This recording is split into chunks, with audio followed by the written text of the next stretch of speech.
Hey, it's Chris. Welcome back to Arnold's Mobile Bike Repair.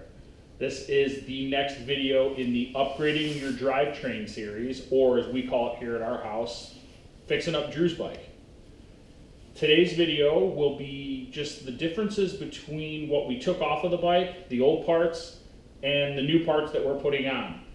Behind the scenes, Drew and I, my son, and he'll probably be in some of these videos as we go on with this because he's really anxious to put his own bike back together. He and I went through and did some different stuff where we weighed out the parts and trying to find out how much weight savings there is between what we're doing, because most bike guys are what we like to call weight weenies. So we're going to go over the parts that we have, the differences between the new parts and the old parts, and we will be right back. Welcome back. We are going over our list of new parts that we're installing. So I just want to show you some of the differences in between what we're taking off and what we're putting back on the bike. The biggest difference that we'll have on this bike is Drew's ability to climb hills. What we're doing is basically all of this work to change the gear reduction of his bike. This over here is his old silver cog set.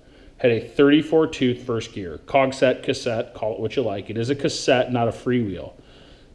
On a freewheel, it's actually threaded on to just a thread on the hub. On a cassette, there's a hub body that holds the cassette on there.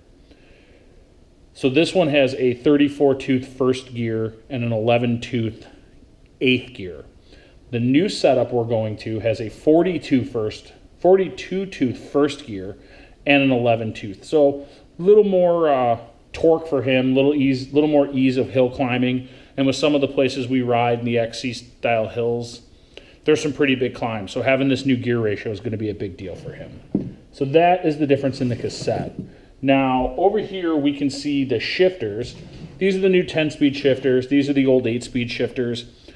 Really not much noticeable. The biggest difference between the two is these are a Shimano SLX. They're just a little higher quality than one more entry-level 8-speed shifter.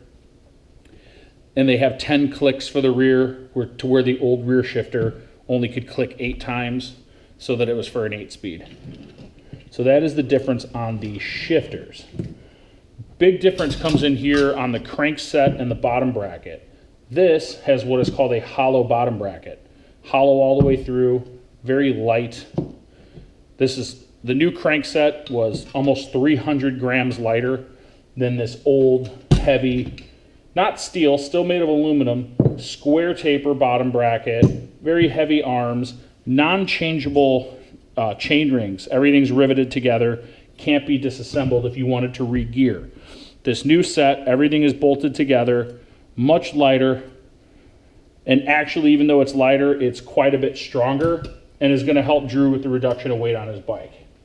Now, if we go back to one of the earlier videos, one of Drew's biggest complaints on his bike was the amount of chain slap. So it was just the amount of times the chain hit the frame and removed the paint.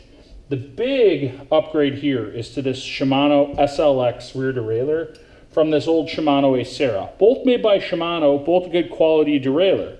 The Acera 8-speed style derailleur doesn't have a lot of chain tension, so when you get down into those climbing gears, it tends to let the chain bounce around a lot.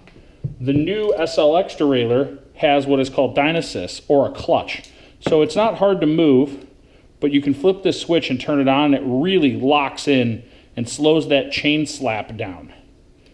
So that's going to help protect his bike frame, make his bike look a little better, and make it shift a little nicer. The other thing I believe he's most excited about is we're going from this old dirty KMC Z chain that's got a couple years of riding on it, needs to be replaced, and he is getting a full-on upgrade to this KMC X10 SL Gold Edition. Much lighter, more durable, and just look at it. He's kind of confused from time to time whether he should wear it around his neck or actually put it on his bike. And also with the KMC, with the X11 or X10 chains, they're really a lot more durable too. The bushings are made of a better material, the bearings in them, and they last longer. So otherwise, that's what we're changing up parts-wise on his bike. So those are the differences between the old parts and the new parts. I just wanted to point that out and show you the differences, and maybe you can better understand if you're looking to upgrade the drivetrain on your own bike of what it takes and what needs to be done. A 10-speed derailleur requires a 10-speed cassette and a 10-speed shifter and a 10-speed compatible chain. And that's pretty much the case whether you have 6-speed, 7, 8, 9, 10, 11, or even 12. And that's not meaning 12 total, that's just 12 in the rear. You also have the multiplier of how many teeth or how many chain rings you have on your front.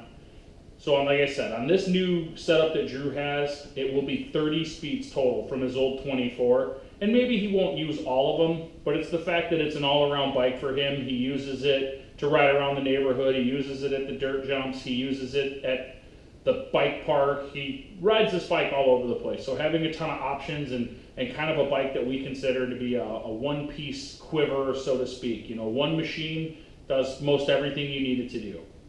I appreciate you guys watching. Subscribe to our channel. Check out our last video. It should be right here. You can subscribe over here. And we look forward to seeing you guys out there.